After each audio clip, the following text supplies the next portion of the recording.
Pada subuh hari Senin 12 Rabiul Awal tahun pertama sejak peristiwa tentara bergajah tahun 571 Masehi, 40 tahun kekuasaan Kisra Raja Persia.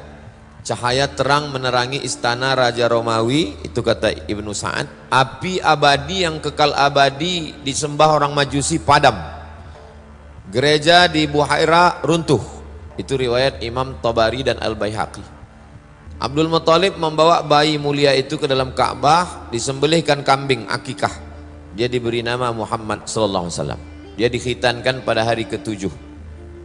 Disusukan oleh Thuwaibah, budak Abu Lahab yang baru saja melahirkan anak laki-laki bernama Masruh.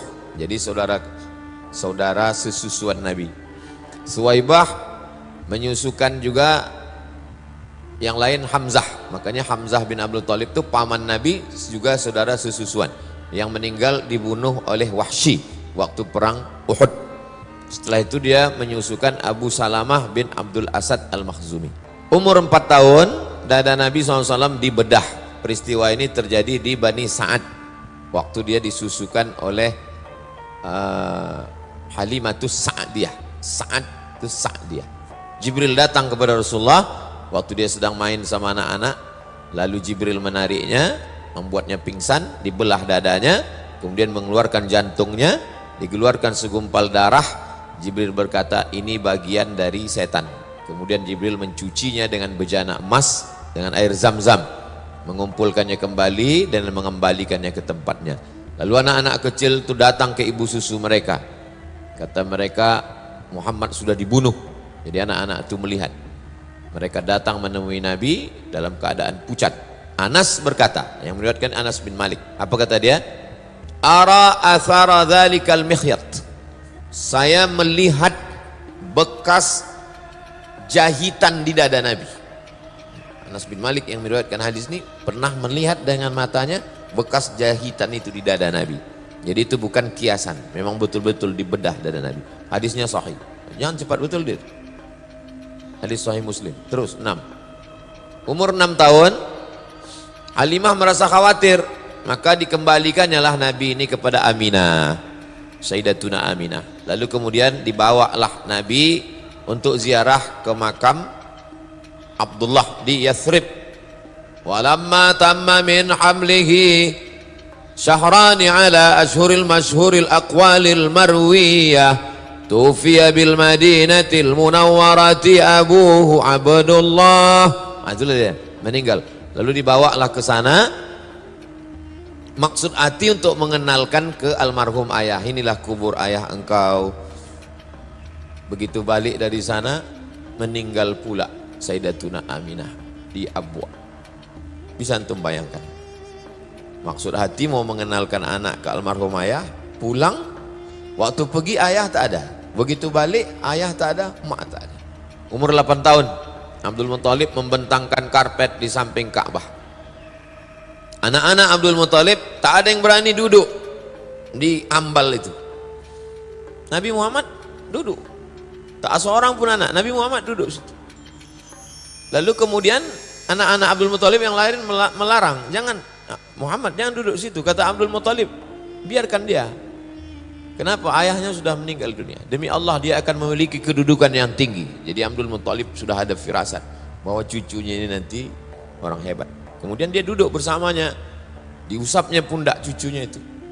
Senang dia menengok Nabi Muhammad SAW. Umur 12 tahun dibawa. Ayah meninggal, emak meninggal, paman meninggal, atuk meninggal. Sekarang dibesarkan oleh paman. Paman ini susah pula.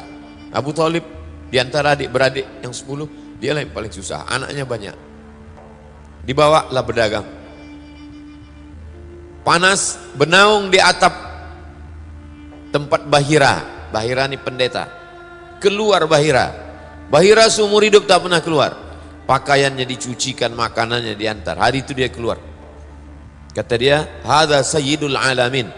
Ini anak kecil yang kau bawa ini, inilah pemimpin semesta alam. Dia ini utusan Allah, rahmatan lil alamin. Abu Thalib terkejut, dari mana kau tahu? Kata Bahira, waktu kalian tadi naik ke atas bukit, semua batu dan pokok kayu itu bersujud kepada anak ini. Mereka sujud hanya kepada Nabi. Batu, pokok kayu tak bersujud, hanya bersujud kepada Nabi. Aku mengetahuinya dari stempel kenabian. Ku tengok di pundaknya, ku tengok batu bersujud, pokok kayu bersujud, ku tengok pundaknya ada stempelnya di belakang. Seperti buah apel. Kami menemukannya dalam kitab suci kami. Jangan bawa keponakanmu ini ke negeri Syam. Bawa dia balik pulang ke rumah. Di sana orang Yahudi sudah menunggu.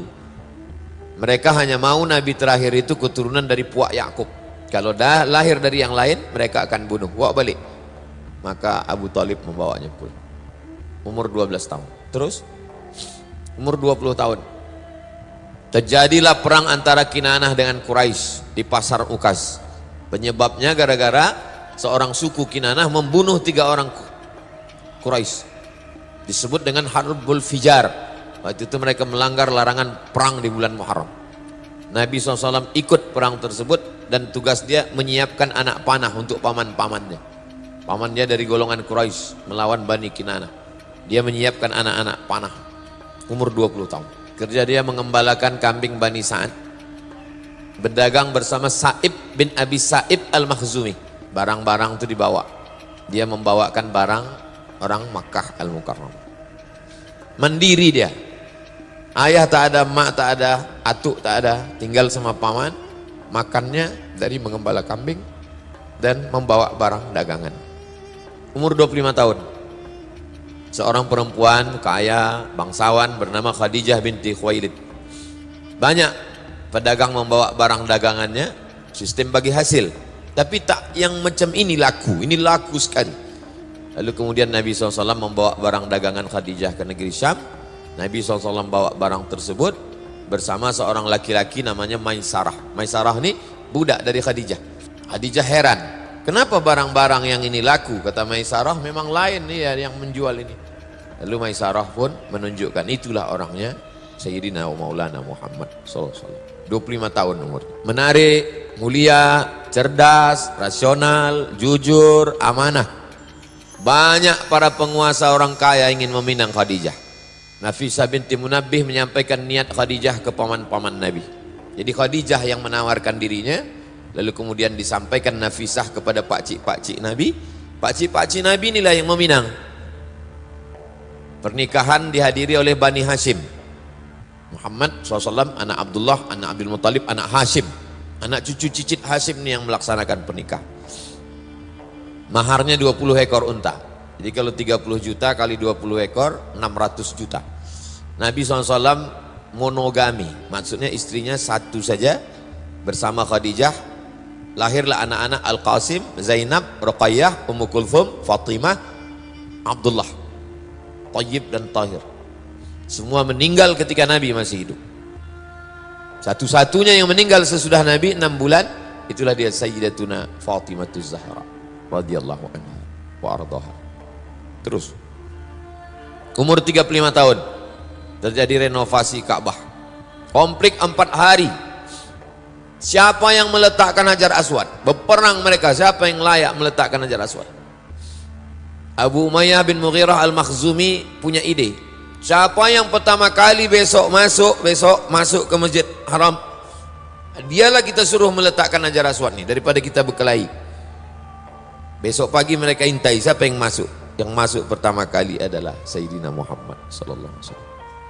Maka mereka mintalah dia, mereka bentang selendang panjang, mereka letakkan Hajar Aswad itu di tengah.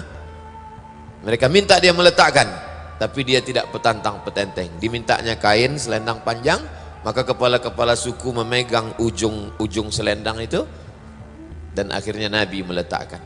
Dia ingin orang-orang itu juga, dia tahu orang ini pembesar-pembesar, ingin namanya besar juga. Maka dimintanya orang itu. Begitulah bijaksananya Nabi Muhammad sallallahu alaihi wasallam. Terus jadi fase kehidupan Nabi itu lahir 40 tahun, dapat wahyu, 3 tahun dakwah rahasia, habis itu hijrah, 13 tahun di Madinah, di Makkah, habis itu 10 tahun di Makkah. Itu singkat. Terus umur 38, 39, 40 dia bertahanus di Jabal Nur. Umur 38 dia naik, tak ada kejadian. Umur 39 naik lagi, tak ada kejadian. Umur 40 barulah ada kejadian. Datang makhluk yang begitu besar, memeluk dia, lalu kemudian menyuruhnya membaca. Akhirnya dia bacakan, Iqra bismi rabbikal ladzi khalaq, khalaqal insana min 'alaq, Iqra wa rabbukal akramul ladzi 'allama bil qalam, 'allamal insana ma lam ya'lam. Menggigil dia kedinginan turun, diselimuti oleh Khadijah. Maka Allah memanggil dia, ya ayyuhal muddaththir, wahai engkau yang berselimut. Khadijah lah yang membawa dia menemui Waraqah. Kata Waraqah bin Naufal, sesuai dengan kitab yang kubaca, yang datang kepada dia ini adalah Namus, malaikat Jibril yang dulu pernah datang kepada Musa, yang pernah datang kepada Isa, sekarang datang kepada dia. Nanti ketika orang Makkah ini akan mengusir dia dari kampung ini, aku yang akan menolong dia, kata Waraqah. Rupanya niat Waraqah tak sampai. Sebelum Nabi dihalau, Waraqah meninggal dunia. Tapi niat Waraqah sudah sampai. Terus, umur 41, 42, 43, perempuan pertama masuk Islam, Khadijah. Hamba sahaya pertama masuk Islam, Zaid bin Harithah. Anak-anak yang pertama masuk Islam, Sayyidina Ali bin Abi Thalib. Pria dewasa yang masuk Islam, Abu Bakar Siddiq. Lalu dia mengajak Utsman bin Affan, Zubair bin Awam, Abdurrahman bin Auf, Sa'ad bin Abi Waqqas, Talhah bin Ubaidillah. Ini dakwah secara berangsur-angsur, senyap-senyap, dakwah person. Umur 41, 42, 43. Terus umur 44, mulai terang-terangan. Nabi mengundang pembesar Bani Hashim, Bani Abdul Muttalib, 45 orang. Nabi naik ke atas bukit Safa. Seandainya ku katakan di belakang bukit Safa itu kalau menghadap kiblat namanya Jabal Abi Qubais, bukit paling besar. Jabal Qu'aiqian, satu Jabal Abi Qubais. Kalau ku katakan di belakang Jabal Abi Qubais ini ada pasukan musuh menyerang kita, percaya kalian? Kata orang Makkah, percaya kami ya Muhammad. Engkau kami gelar dari kecil Al-Amin, kau jujur tak pernah bohong. Kalau ku katakan aku dapat wahyu, kalian percaya? Disitulah mereka mengamuk. Alihadza jama'tana. Untuk ini rupanya kau kumpulkan kami. Tabbat laka. Turun ayat tabbat syada abi lahabin wa tab. Nabi SAW lanjut. Umur 44 sampai 53. Jamaah haji dihadang untuk mendengar dakwah Nabi. Momen berkumpul jamaah haji ramai, disitulah mestinya Nabi menyampaikan dakwah. Dicegat, tak boleh. Jadi zaman sekarang, bagaimana supaya orang berkumpul ramai? Buat maulid. Jadi kalau tak boleh ramai dengan tak boleh maulid, ini ulah ini sama dengan ulah Abu Jahal. Nabi SAW diejek, ditertawakan, dibilang gila, majnun, sahir, tukang sihir. Apa maksudnya? Pembunuhan karakter. Orangnya tak dibunuh, karakternya dibunuh. Masyarakat dihadang untuk mendengar dakwah Nabi. Penyebaran isu, siksaan fisik, teror. Paman Utsman bin Affan digulung pakai tikar, digulung badannya itu pakai tikar daun, kalau kita daun pandan, pakai daun kurma, habis itu dinyalakan api di bawah. Begitu cara mereka menyiksa. Mus'ab bin Umair tak diberi makan minum, diusir dari rumah. Suhaib bin Sinan Ar-Rumi disiksa sampai hilang ingatan. Bilal bin Rabah disiksa dengan batu, diikat dengan tali, serahkan kepada anak-anak Makkah, menarik-narik dia macam orang gila. Ammar bin Yasir disiksa satu keluarga. Ammar, Yasir, Sumayyah. Sumayyah mati syahid, perempuan pertama mati syahid Sumayyah. Abu Fukaihah dijemur, diikat dengan rantai besi sampai hilang ingatan. Khabbab bin Arth disiksa dengan api. Lalu kemudian disiksa sampai buta. Sahabat Nabi itu disiksa sampai buta. Itu cuma teror untuk menakut-nakuti. Jadi kalau antum tengok sekarang ada ustadz disiksa, ditangkap, menakut, itu untuk nakut-nakuti saya itu. Umur 44 sampai 53 teror terhadap pembela Nabi. Abu Talib. Mana mereka berani ganggu Nabi? Siapa backingnya? Abu Talib. Apa kata Abu Talib? Wallahi, kata Abu Talib, demi Allah, lan yasilu ilaika. Mereka tak akan bisa sampai kepada engkau. Sampai aku dikubur orang nih ke dalam tanah nih, baru mereka bisa menyentuh engkau. Makanya waktu Abu Talib masih hidup, mana ada yang bisa mengganggu Nabi? Anak-anak Nabi, Abu Lahab memaksa kedua anaknya namanya Utbah dan Utaibah ceraikan istri kalian. Kebetulan istrinya itu anak Nabi, menikah anak Abu Lahab itu dengan anak Nabi. Jadi Nabi dengan Abu Lahab itu satu sisi antara kemanakan dengan pakcik, satu sisi juga besan, nikah anak, disuruh ceraikan anak Muhammad. Ruqayyah dengan Ummu Kalsum menteror. Ummu Jamil ini istri Abu Lahab, namanya Arwa binti Harb bin Umayyah, saudara kandung Abu Sufyan.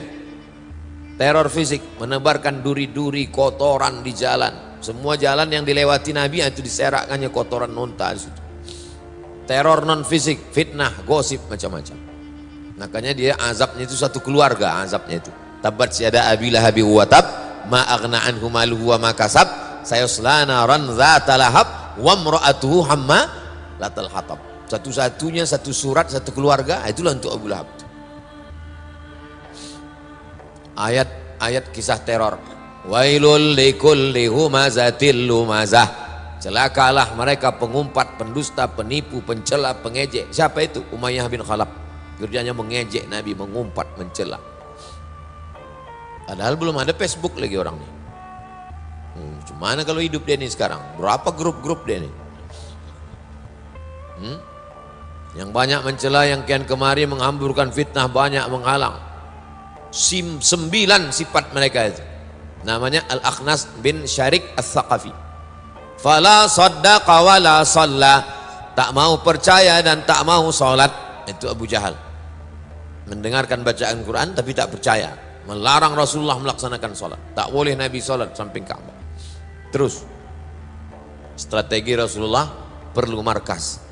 Ini perlu markas. Akhirnya ada rumah Al-Arqam bin Abil Arqam.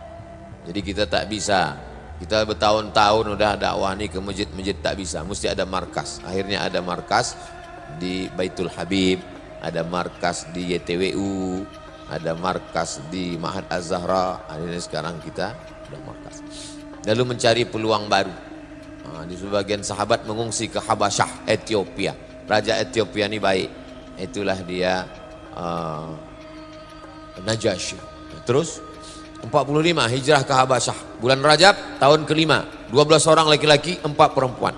Ketuanya Utsman bin Affan dan istrinya Ruqayyah, anak Nabi.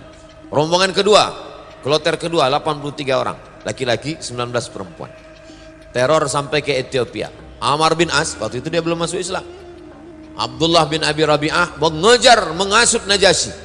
Najasyi, jangan kau terima orang ini. Najasyi, jangan terima.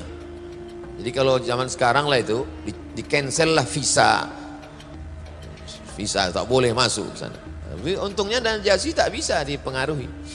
Najasyi ini kalau sekarang mungkin Malaysia sama Brunei lah, tak bisa dia dipengaruhi. Kasihnya pula lagi private jet,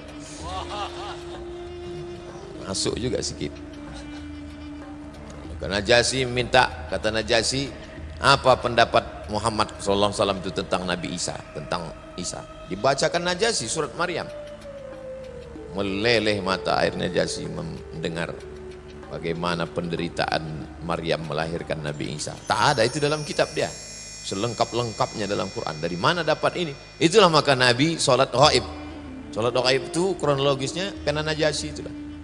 Sholat ghaib itu adalah untuk Najasyi. Begitu respon Nabi kepada Najasyi. Terus 46 hari nampak ada secercah cahaya, mulai nampak cahaya.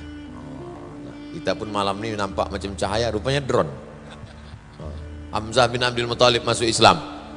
Sebabnya Abu Jahal memukul Nabi. Dipukulnya Nabi di atas bukit Safa.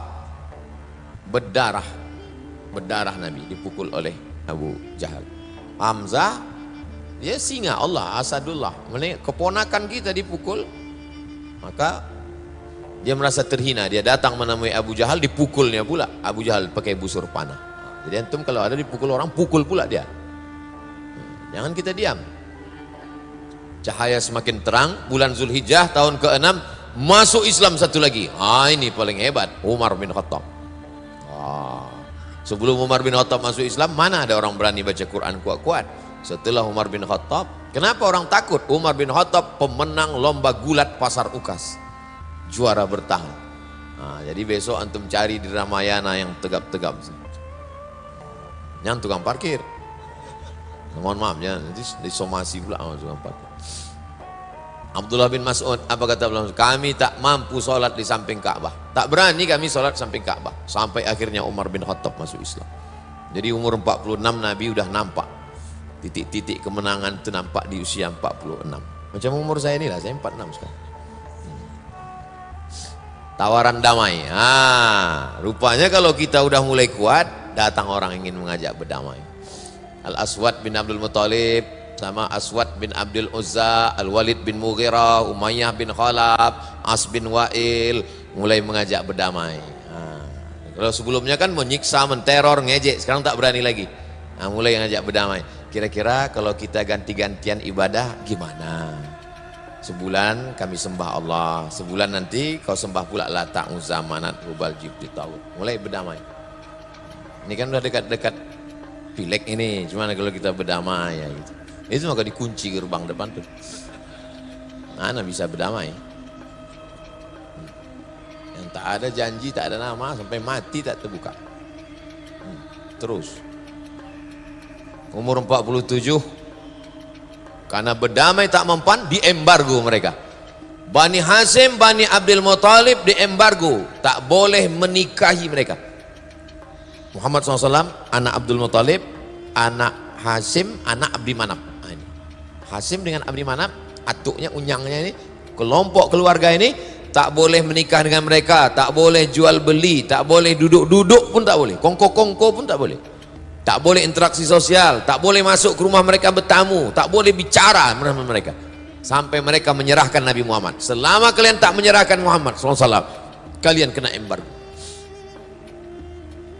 Ditulis oleh, nama penulisnya itu Baqid bin Amir bin Hashim.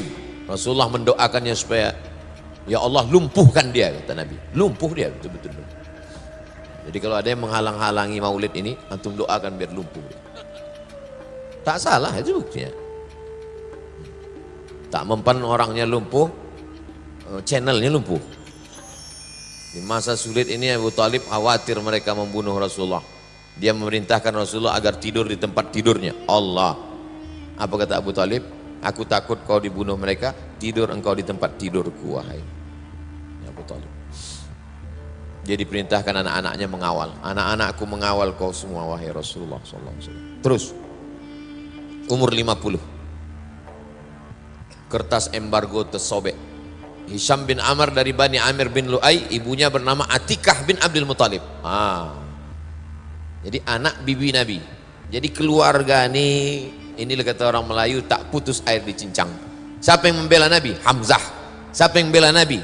Anak Atikah, anak makcik Nabi. Keluarga yang membela. Lobi-lobi kafir musyrik kepada Abu Talib. Terus Amul Huzn, di saat Nabi perlu berpegang kepada dua dahan, disitulah dua-duanya patah. Kedua tempat berpegang itu patah, Abu Talib dan Khadijah. Khadijah meninggal, Abu Talib pun meninggal. Terus Nabi menikah dengan Saudah binti Zam'ah, suaminya namanya Sakran bin Imran, wafat di Habasyah, Rasulullah menikahinya. Terus sedih di atas sedih, berdakwah ke Taif. Nama sukunya Saqib, dihalau mereka Nabi, diusir mereka Nabi. Tak ada tola'al badru alaina, tak ada marhaban ya nurul aini. Apa kata malaikat Jibril? Kalau sampai menetes darah kaki kau itu ke tanah, kuratakan mereka ini semua, wahai Muhammad SAW. Tapi Nabi di tengah kakinya berdarah itu, disapunya kakinya itu. Kalau saya lah begitu ditawarkan malaikat, kalau sampai kakimu berdarah itu menetes, hai Abdul Somad, kuratakan musuhmu. Saya pijak-pijakkan kaki itu ke tanah, biar rata mereka semua. Begitulah Nabi SAW. Terus nama-nama suku yang menolak: Bani Amir bin Sa'sa'ah, Muharib bin Kasfah, Fazarah, Ghassan, Murrah, Hanifah, Sulaim, Abs, Al-Bakka, Kandah, Al-Harib bin Ka'ab, Azrah, Al-Hadarimah. Terus ada pelipur lara. Hidup tuh bergelombang, diejek orang, ada yang masuk Islam, diembargo orang, ada dibuka pertolongan, ada saja. Begitu kehidupan itu. Jangan pernah putus asa. diperjalankan Nabi. Subhanalladzi asra bi'abdihi lailan minal masjidil haram ilal masjidil aqsa alladzi barakna haula linuriyahu min ayatina innahu huwas samiul basir. Itu Isra'nya. Yang Mi'rajnya wa huwa bil ufuqil a'la thumma dana fatadalla. Isra dan Mi'raj. Terus beberapa orang menerima dakwah. Datanglah mereka dari luar Makkah. Datanglah Suwaid bin Samit, Iyas bin Mu'az, Abu Zar al-Ghifari, Tufail bin Amr ad-Dausi, Dimat al-Azdi. Datang mereka menjumpai Nabi, masuk Islam. Terus umur 51, fajar baru datang dari Yasrib. Musim haji tahun ke-11 kenabian. Datanglah mereka masuk Islam. As'ad bin Zarara, Auf bin Haris, Rafi' bin Malik, Qutbah bin Amir, lalu kemudian Uqbah bin Amir, Jabir bin Abdullah. Bulan Syawal tahun ke-11 Rasulullah menikahi Sayyidatuna Aisyah, menetap bersama pada bulan Syawal tahun pertama hijrah. Terus umur 52 bai'at Aqabah. Jadi kalau ada di antara kita umur 52 merasa udah tua betul, Nabi justru umur 52 itu adalah awal dari perjuangan. Makanya kalau ada orang nanya antum, umur berapa Pak? 25 bilang. Ya, 52. Umur itu kan bukan masalah angka, dia masalah rasa. Musim haji tahun ke-12, 12 orang, 5 orang dari yang hadir tahun lalu datang lagi, ditambah 7 orang. Itu dia orang-orangnya. Rasulullah mengutus Mus'ab bin Umair ke Madinah. Jadi strategi Nabi itu bukan ujuk-ujuk kata orang Jawa tiba-tiba datang ke Madinah. Enggak, persiapannya dari umur 52, 53 baru sampai ke Madinah. Terus umur 53 bai'at Aqabah kedua, musim haji tahun ketiga, jumlah 13, tahun peserta yang bai'at Nabi makin ramai. 73 orang laki-laki, 2 perempuan. Namanya Nusaibah. Itulah dia Nusaibah yang tempat markasnya Kiai Idrus Ramli. Nusaibah dengan Asma binti Amr. Terus pengangkatan para penanggung jawab. Jadi nanti kalau udah diangkat ini ada penanggung jawab, mas'ul kajian Riyadus Shalihin, ini penanggung jawab. Grup WhatsApp ini penanggung jawab. Baitul Habib, ini penanggung jawab. Nah, itu adalah strategi Nabi. Jadi jangan dakwah ini pengajian, ramai habis itu selesai.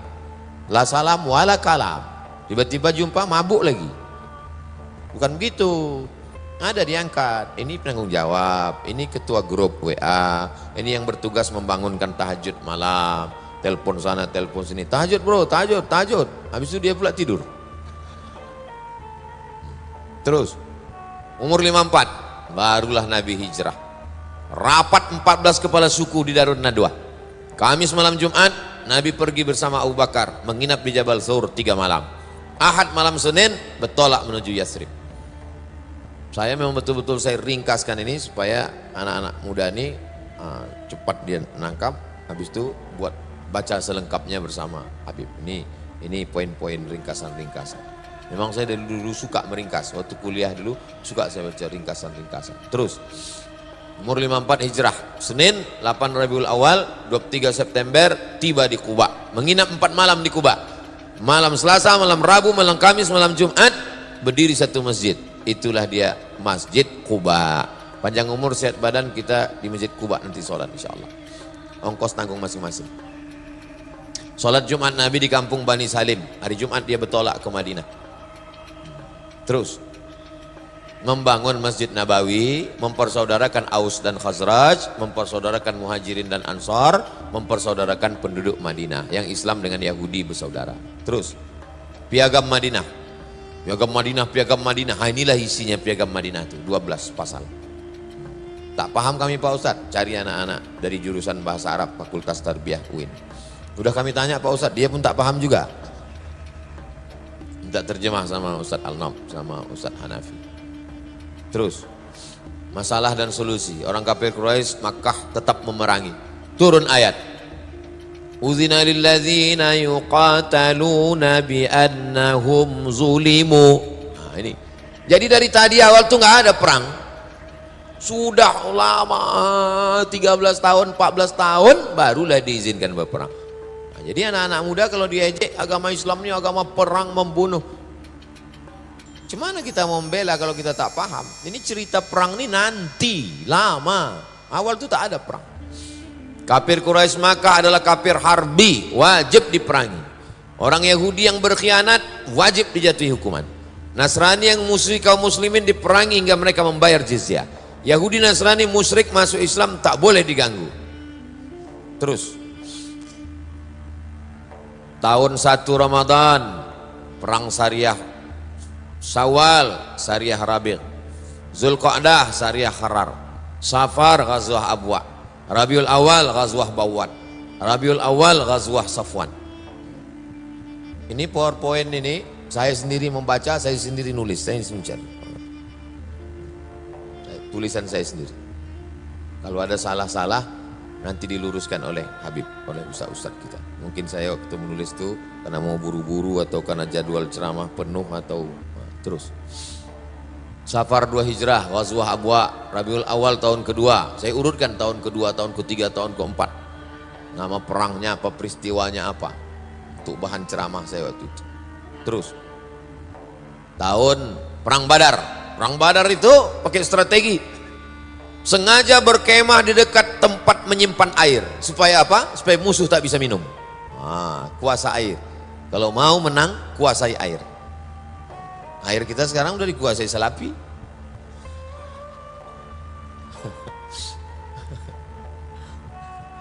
Awak mau lihat minum air Eko enggak. Eko Al-Ma'mur dari Payakumbuh kau. Keluar dari kemah di awal waktu, awal tema, kuasai tempat lokasi perang. Menangkap interogasi musuh. Nabi itu cerdas. Tangkap, tukang masak tangkap. Berapa ekor onta kalian potong? Ditanya Nabi, berapa pasukan kalian? Kata, aku tak tahu, aku masak aja, kata dia. Berapa ekor onta kau masak satu hari? Dia bilang antara 9 sampai 10. Apa kata Nabi? Berarti jumlah pasukannya 1000 orang. Dari jumlah makanannya tahu Nabi berapa.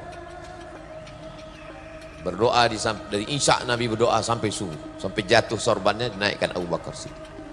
Jadi jangan bayangkan menghadapi musuh itu bismillahirrahmanirrahim, Allah la haula. Ini kan banyak ini mancing-mancing saya di grup-grup dia apa dikirim. Ustaz, teriakan kita bebaskan Rempang. Iya, kalau aku tertangkap kau lari. Manas-manasi aja orang. Tadi ada di WA, Ustaz kemana arah kita? Kasih arah katanya. Kepala kau. Setelah berstrategi baru datang pertolongan Allah. Dikirim Allah malaikat, diturunkan hujan. Abu Jahal mati Abu Jahal. Perang Badar itu mati Abu Jahal. Terus bulan Syawal tahun kedua, Bani Qainuqa Yahudi berkhianat, diusir Bani Qainuqa. Jadi Nabi pernah bertetangga sama Yahudi 2 tahun. Habis itu mereka berkhianat, diusir. Bukan Nabi datang ke Madinah bawa pedang, Yahudi potong kepalanya. Tidak begitu ceritanya. Sempat bertetangga 2 tahun, berkhianat orang itu. Baru dia dihukum. Terus tahun ketiga, ini 10 tahun lagi nih, sabar ini. Diam nih. Tahun ketiga menikah dengan Hafsah. Puncak daripada hubungan persaudaraan berakhir dengan pernikahan. Bagaimana hubungan dengan Abu Bakar? Menikah dengan anaknya. Bagaimana hubungan dengan Umar? Menikah dengan anaknya. Bagaimana dengan Utsman? Menjadi menantu. Bagaimana dengan Ali? Menjadi menantu. Antum kalau dekat berakhir dengan pernikahan. Pak, sesuai dengan ceramah Ustaz Somad kemarin, saya ingin mengakhiri hubungan kita ini. Dengan apa? Dengan pernikahan. Ini sebenarnya untuk meloloskan kalian yang tak laku-laku ini. Tahun ketiga Hijrah, perang Uhud. Itu dia. Perang Uhud kaum muslimin mengalami kekalahan. Itu dia lokasi perang itu. Itu yang Jabal Uhud, itulah Uhud tuh yang panah 4 tuh Jabal Uhud. Lalu kemudian tempat pasukan pemanah itu yang ada tulisan Jabal Rumat, itu Jabal Rumat. Dir, itu Dir. Jabal Rumat, kanan tuh Dir. Nah, itu Jabal Rumat. Disitulah pasukan pemanah itu. Kata Nabi, nanti kalau aku turun di atas Jabal Rumat tuh Dir, Jaisul Muslimin. Di situ kaum muslimin, bukan bawah sedikit. Itu. Jangan nampakkan kali tak bisa baca Dir. Itu di situ jawab. Di situ jawab muslim. Awak udah bela-bela dia dari tadi. Dia pula salah tunjuk terus. Di situ letak kaum muslimin. Kata Nabi, nanti kalau kaum muslimin ini menang di bawah, kalian yang memanah di atas jangan turun. Nah, kaum musyrikin di belakang. Rupanya waktu menang turun pemasukan pemanah ini, berputar pasukan musyrikin ini memutar ke kanan. Nah, putarkan ke kanan dir, putarkan ke kanan. Nah, entah kemana-mana udah putarnya itu udah. Macam naik Grab aja gue tengok. Nah, putar ke kanan, dipukul mereka dari belakang. Panglima perangnya Amr bin As. Waktu itu dia belum masuk Islam. Cemana mau jadi guide umroh ini? Ya, gitu. Begitu cerita perang Badar. Udah digambarkan itu. Lengkap semuanya. Nah, terus menikah dengan Zainab binti Khuzaimah. Nah, itu semua istri Nabi SAW. Nanti kalau diajak orang, banyak kali bini Nabi kalian. Nabi kami istrinya cuma segitu. Nabi Daud istrinya 100. Nabi Sulaiman 300. Ditambah yang lain-lain 1000. Ada buku, tak usahlah saya sebutkan judul bukunya, nanti kalian cari sendiri. Ada raja di Sumatera ini, bininya 1000. Jadi Nabi Muhammad segitu tuh tak ada apa-apanya. Jangan nanti pas kalian diajak orang anak muda, alah Nabi kalian istrinya banyak. Kau bandingkannya sama siapa? Sama PNS? Iyalah sikit. Bandingkan sama Raja Saudi Arabia, King Abdul Aziz tuh berapa bininya? 60. Baca biografi. Gimana? Semangat kalian? Terus tahun keempat, dai yang dikirim Rasul dibunuh. Nah, itulah kronologis kunut nazilah. Allahumma la'an Bani Ra'il, Allahumma la'an Zakwan, Allahumma la'an Husayyah, kata Nabi SAW. Summa tarakahu. Setelah sebulan baca kunut itu ditinggalkannya. Kata Abdurrahman ibnu Mahdi, yang ditinggalkannya itu bukan kunutnya, yang ditinggalkan itu laknatnya. Kunutnya terus, laknatnya yang berhenti.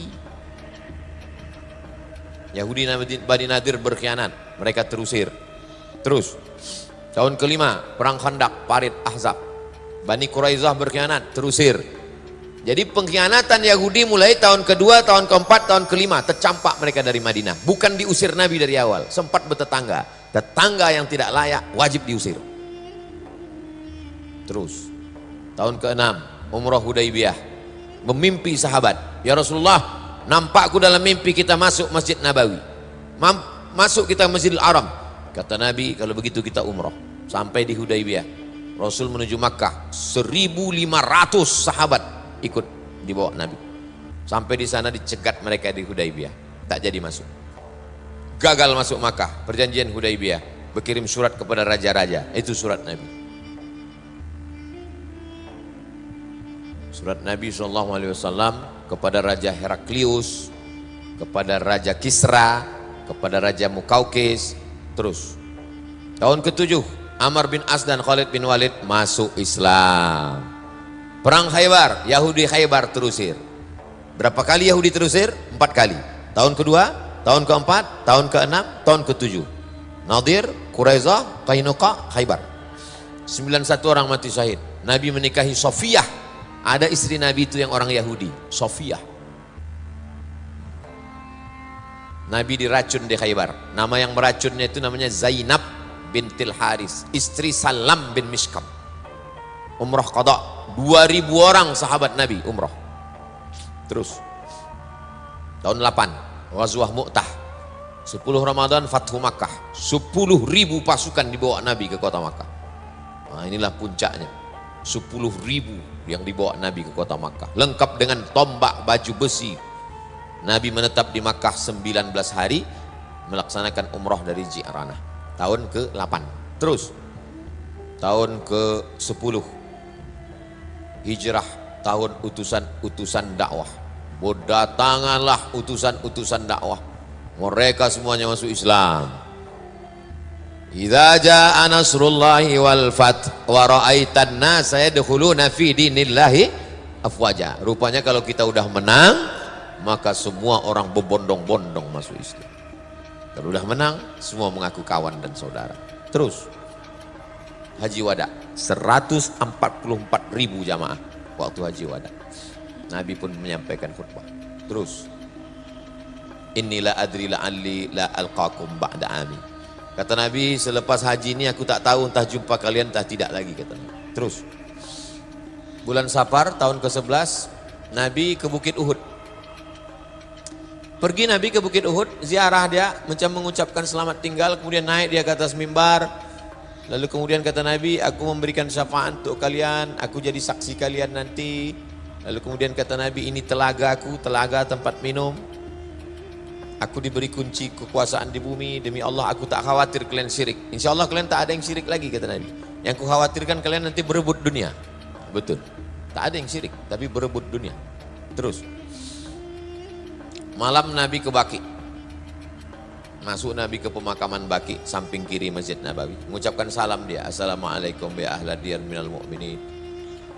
Habis itu lalu kemudian Nabi SAW menyampaikan bahwa hidup ini macam sepotong tengah malam penuh dengan fitnah. Akhir mengiringi awal, yang akhir jauh lebih buruk daripada yang awal. Kami semua akan menyusul kamu wahai orang-orang Baqi. Terus Nabi mengantar jenazah ke Baqi. Dalam perjalanan pulang sakit kepala beliau, baginda. Makin panas suhu badannya, sampai panasnya itu terasa di alas kepala. Jadi di alas pakai kain, melekat panasnya itu di kain. Tapi dia tetap mimpin sholat berjamaah. 11 hari dia mimpin sholat dalam keadaan demam. Terus sakitnya makin parah, dibawa ke rumah Aisyah Ummul Mukminin, dipapah oleh Fadl bin Abbas dan Ali bin Abi Thalib, sepupu-sepupunya ini. Yang satu anak Abbas, yang satu anak Abu Thalib. Aisyah membacakan Al-Falaq, An-Nas, doa itu. Jadi kalau ada orang sakit, bacakan Al-Fatihah, Al-Ikhlas, Al-Falaq, An-Nas, tiupkan ke tapak tangan, disapukan ke muka, ke kepala, ke badan.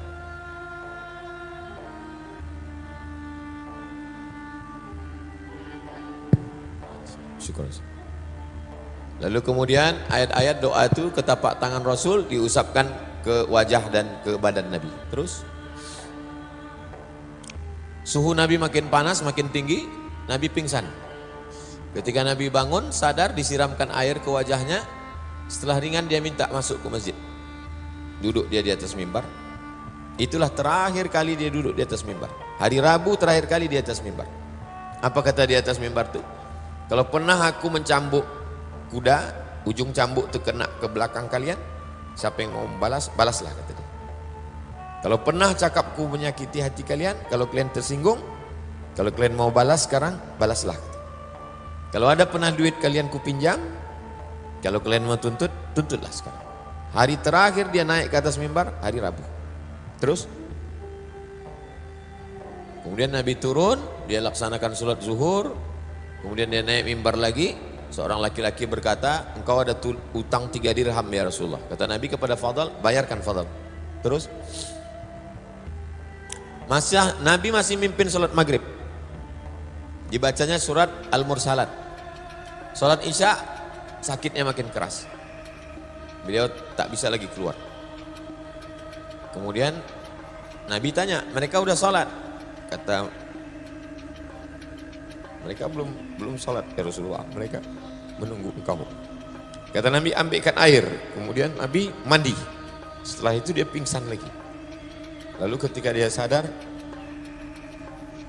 dia tanya lagi, mereka udah sholat? Kata Nabi. Kemudian kata mereka belum sholat ya Rasulullah, mereka tetap menunggu engkau. Sampai 3 kali kemudian beliau mengutus Abu Bakar.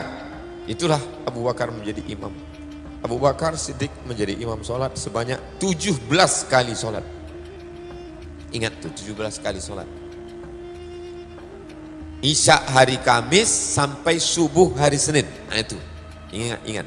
Hari Rabu naik ke mimbar, maghrib masih Nabi imam, Isya hari Kamis sampai subuh hari Senin itu Abu Bakar jadi imam.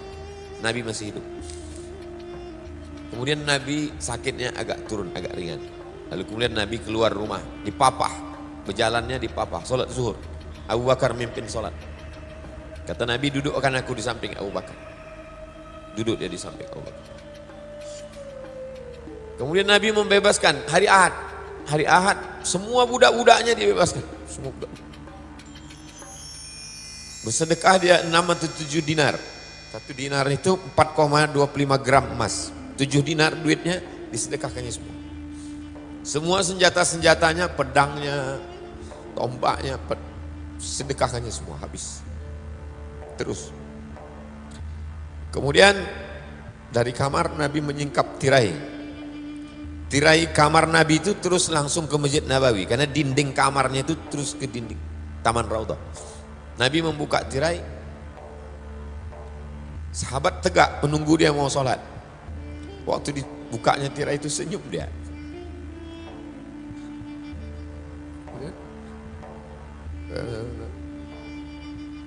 Nabi mengasih kode tangan, kata dia. Maksudnya kalian aja sholat. Dia tak sanggup lagi sholat. Di kamar. Terus Rasulullah kemudian memanggil Fatimah. Dia berbisik ke telinga Fatimah. Lalu kemudian Fatimah tersenyum. Kemudian kata Nabi, nanti kalau aku meninggal, kau yang paling dulu nanti akan menemani aku. 6 bulan setelah Nabi, betul Fatimah meninggal. Kau kata Nabi, Sayyidatu nisa'i ahli jannah. Kau pemimpin penghuni surga. Terus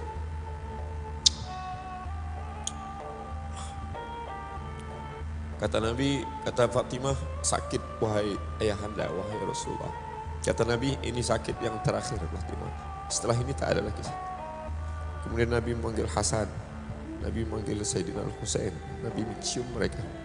Nabi menyampaikan pesan-pesan, Nabi menyampaikan wasiat-wasiat. Terus Rasulullah semakin parah. Kemudian Aisyah, kata Nabi, masih terasa sisa racun yang tertelan waktu di Khaybar. Aku merasakan sisa racun yang dikasih oleh orang Yahudi. Kemudian diletakkan kain menutup wajah Nabi. Ketika Nabi tersadar dari pingsannya, Nabi menyingkapkan kain itu. Apa kata Nabi? La'anallahu al-yahud wan nasara. Allah melaknat Yahudi dan Nasrani. Karena mereka menjadikan kubur nabi-nabi mereka sebagai tempat ibadah. Jangan jadikan kuburku sebagai tempat ibadah. Kemudian Nabi terus mengulang. Kata Nabi, as-salah, as-salah. As-salah, as-salah. Maksudnya hablum minallah, salah. Wa ma malakat aimanukum. Hamba sahaya kamu. Hablum minanas. Hamba sahaya paling lemah. Jangan kalian menyakiti orang. Jangan kalian menzalimi orang. Hubungan kalian dengan Allah, salat, salat. Jangan tinggalkan salat. Hari Senin menjelang siang, Abdurrahman bin Abu Bakar masuk ke kamar membawa siwak. Lalu kemudian Nabi waktu itu di pangkuan Sayyidatuna Aisyah. Aisyah melihat mata Nabi, dia tahu bahwa Nabi ingin bersiwak. Lalu kemudian Sayyidatuna Aisyah memecah ujung siwak itu dengan mulutnya.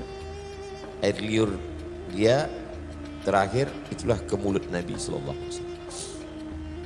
Nabi mengangkatkan kepalanya, Nabi bersiwak. Itulah kenapa para habaib.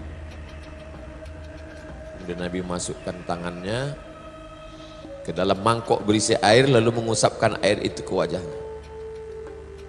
Diusapkannya air itu ke wajahnya, kata dia, la ilaha illallah, inna lil mauti sakarat. Sesungguhnya mati itu sakarat, sakaratul maut itu sangat menyakitkan. Terus menjelang siang hari Senin, selesai bersiwak, Rasulullah mengangkat tangannya ke atas, matanya ke arah atap kamar. Bibirnya bergerak, kata Nabi, ma'alladzina an'amta alaihim minan nabiyyin. Nanti akan bersama dengan mereka yang sudah kau berikan nikmat, nabi-nabi, wasiddiqin, syuhada, salihin. Allah maghfirli, ampunkan aku, warhamni, sayangi aku, wa alhiqni birrafiqil a'la. Allahumma rafiqil a'la. Allahumma rafiqil a'la. Allahumma rafiqil a'la.